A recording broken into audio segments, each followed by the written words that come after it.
समय के उस छोर पर निप्पोन देश यानी पुराने में, जहां किंवदंतियों के अनुसार सूर्य का जन्म हुआ था, सेंटारो नाम का एक व्यक्ति रहता था।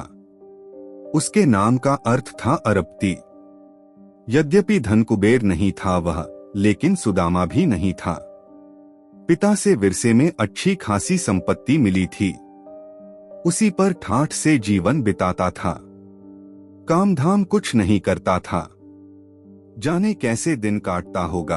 शायद वसंत में चेरी वृक्ष के फूलों का पाखुर खिलना देखता, पतझड़ से रंगीन हुए वनों में घूमता हो और शीत ऋतु में बर्फ से ढके गर्वीले फूजी पर्वत की एक झलक के लिए आशीताल पर हफ्तों डेरा जमाता हो, या गिंजा और आसिया के विलास मंदिरों में गेशा बालाओं के लोधरेणु से श्वेत मुख निरखता, उनके हाथों भरे साके शराब के जाम पीता, उनकी कलात्मक बातों का आनंद लेता हो।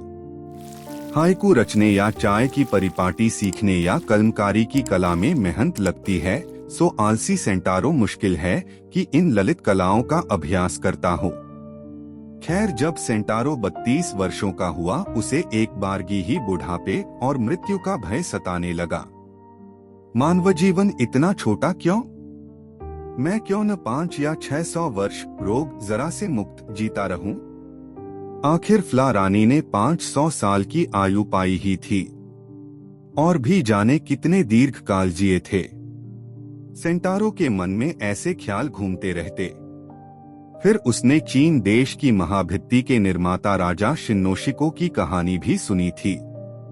राजा शिन्नोशिको को भी मृत्यु को अटलता का प्रश्न दिन रात सताता था।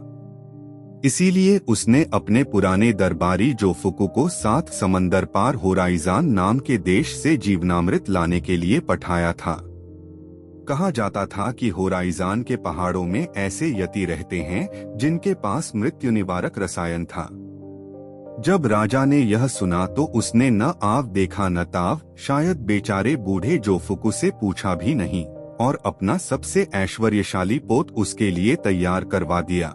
उसमें तरह तरह के खाने भरवा दिए और जोफुकु को अमृत से भरी शीशी लाने के निर्देश के साथ रवाना कर दिया।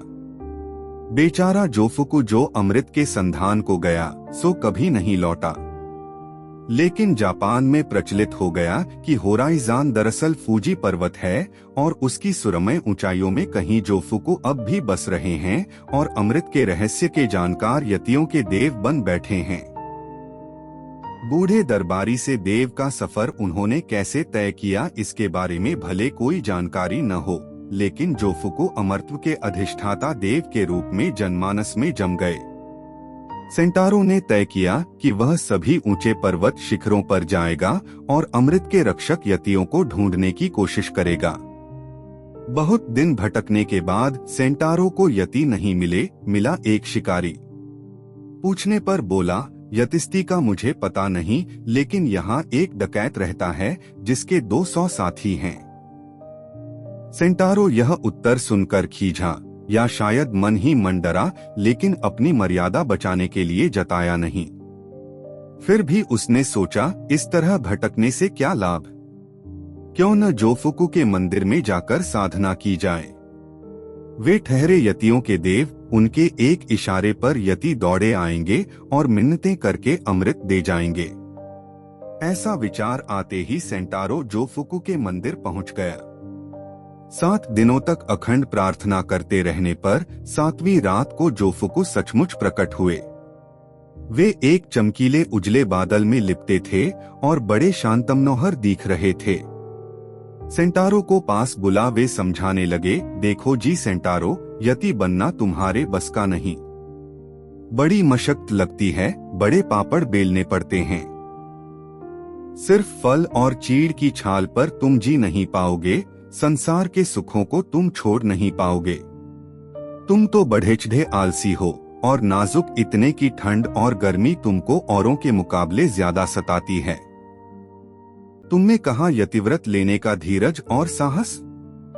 इतनी लानत मलामत से जब सेंटारो का मुंह उतर गया और आशा छूट गई तो जोफुकु बोले, लेकिन चलो, तुमने जो ये पूजा प्रार्थना की है उसके एवज कुछ करना बनता है, सो मैं तुमको ऐसे देश भेज देता हूँ जहाँ कोई नहीं मरता, चिरंतन जीवन का देश। यह कहकर चीनी दरबारी उर्फ मृतदेव ने सेंटारो के हाथ में एक कागजी बक थमाया और उसकी पीठ पर सवार होने का आदेश देकर मैं अपने चमकीले बादल के अंतर्ध्यान हो गए। सेंटारो अचकचाया। आप भी अचकचाएंगे अगर आपको कोई बित्ते भर के कागज के बगुले पर बैठने को कहे। लेकिन जापानी सेंटारो निर्देश का पालन और बुजुर्गों की मर्यादा रखने की परंपरा के चलते बुद्धि ताक पर रख बक पर बैठ गया। बैठते ही वही हुआ जो होना चाहिए था। कागज का बगुला बढ़ने लगा। बढ़ते बढ़ते महाकाय हो गया। अपने शक्तिशाली डैने खोले उड़ने लगा। स्वाभाविक है कि सेंटारो पहले डरा, लेकिन बाद में उसे उड़ान में आनंद आने लगा। वह बगुला कई दिनों तक उड़ता रहा, न दाने के लिए रुका न पानी के लिए। खैर, कागज की चिड़िया को दाने पानी की क्या दरकार, लेकिन सेंटारो को भी भूख प्यास नहीं लगी। शायद कभी न मरने की इच्छा पूरी होने से ही उसका पेट भर गया था। कई दिन के सफर के बाद सेंटारो चिरंतन जीवन के देश पहुंचा। वह देश सेंटारो को बड़ा विलक्षण लगा। वहां के किसी निवासी की याददाश्त में कोई कभी नहीं और रोग वगैरह तो सुनने में भी नहीं आते थे। लेकिन कुछ कमी वहां भी थी। चीन और भारत के ज्ञानी संत उस देश में आते और निवासियों को बताते कि एक बड़ी मनोरम जगह है जहां सब तरह की संतुष्टि और आनंद है। वह स्थान है स्वर्ग और वहां मरने पर ही पहुंचा जा सकता है। सो चिरंतन जीवन के देश के निवासियों की एक ही इच्छा है, मरने की। अमीर श्रेष्ठी और गरीब गुरबे सभी जीते जीते थक चुके थे और बस मृत्यु की शांत स्थिरता चाहते थे। चुनाचे वे तरह तरह के विष फाकते, अतिविषाक्त पफर मछली खाते और स्पेन देश की जहरी मक्खियों से बनी चटनी चाटते, रसायन जो बालों को सफेद और हाजमे को मंद करे आजमाते। लेकिन मृत्यु उनके पास नहीं फटकती। वाकई हमारे विष उनको अन्न हो जाते। सेंटारो उस अमर देश में बस गया। कुछ काम धंधा जमाया, घर वगैरह बनाया। लेकिन जैसे जैसे समय बीता वह असंतुष्ट रहने लगा। अनंत काल तक ऐसे ही रहते जाना, यूं ही खाते पीते सोते जागते अनवरत अनिवार्य चक्र में युक्त रहना उसे सालने लगा।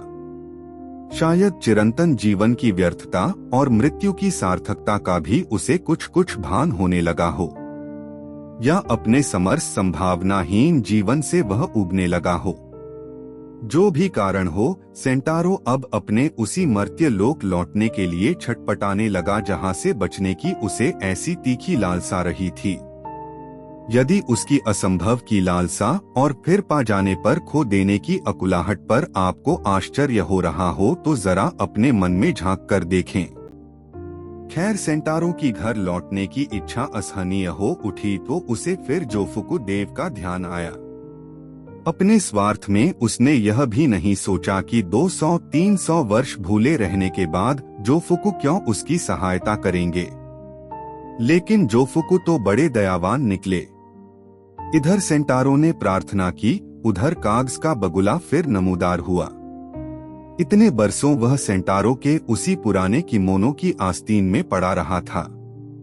जैसे ही सेंटारो बगुले पर सवार हुआ और बगुला समुद्र पार उड़ चला तो सेंटारो को पीछे छूटे अमर्त्य देश का खेद सताने लगा। सेंटारो का ढुलमुलपन आपको या मुझे शायद जाना पहचाना लगे, लेकिन जोफुकु देव को उस पर खींच हो आई। बस समुद्र में बड़ा भारी तूफान उठा और जादुई बगुले का कागजी पैरहन भीग कर मुचड़ गया। नतीजतन सेंटारो समुद्र की उद्दाम लहरों में गिर पड़ा और डूबने लगा। एक भयंकर मत्स्य उसे ग्रसने को उसकी ओर बढ़ने लगा। सागर के खारे पानी से घुटते गले से उसने जोफुकु देव को गुहारा। सहसा सारा समा बदल गया। सेंटारो ने पाया कि वह जोफुकु देव के मंदिर में ही है। चिरंतन जीवन के देश में बिताए पिछले शतक आध घड़ी का स्वप्न मात्र निकले। फिर कथा परंपरा के अनुसार देव का एक दूत आया। उसने सेंटारो को अमरता की इच्छा त्यागने और जीवन को कर्म से समृद्ध करने की सीख दी। एक ग्रंथ दिया जिसमें पुरुषार्थ और धर्म कर्म की महत्ता थी। फिर पूर्वजों और संतियों को कभी न भूलने का निर्देश दे दूत अदृश्य हो गया।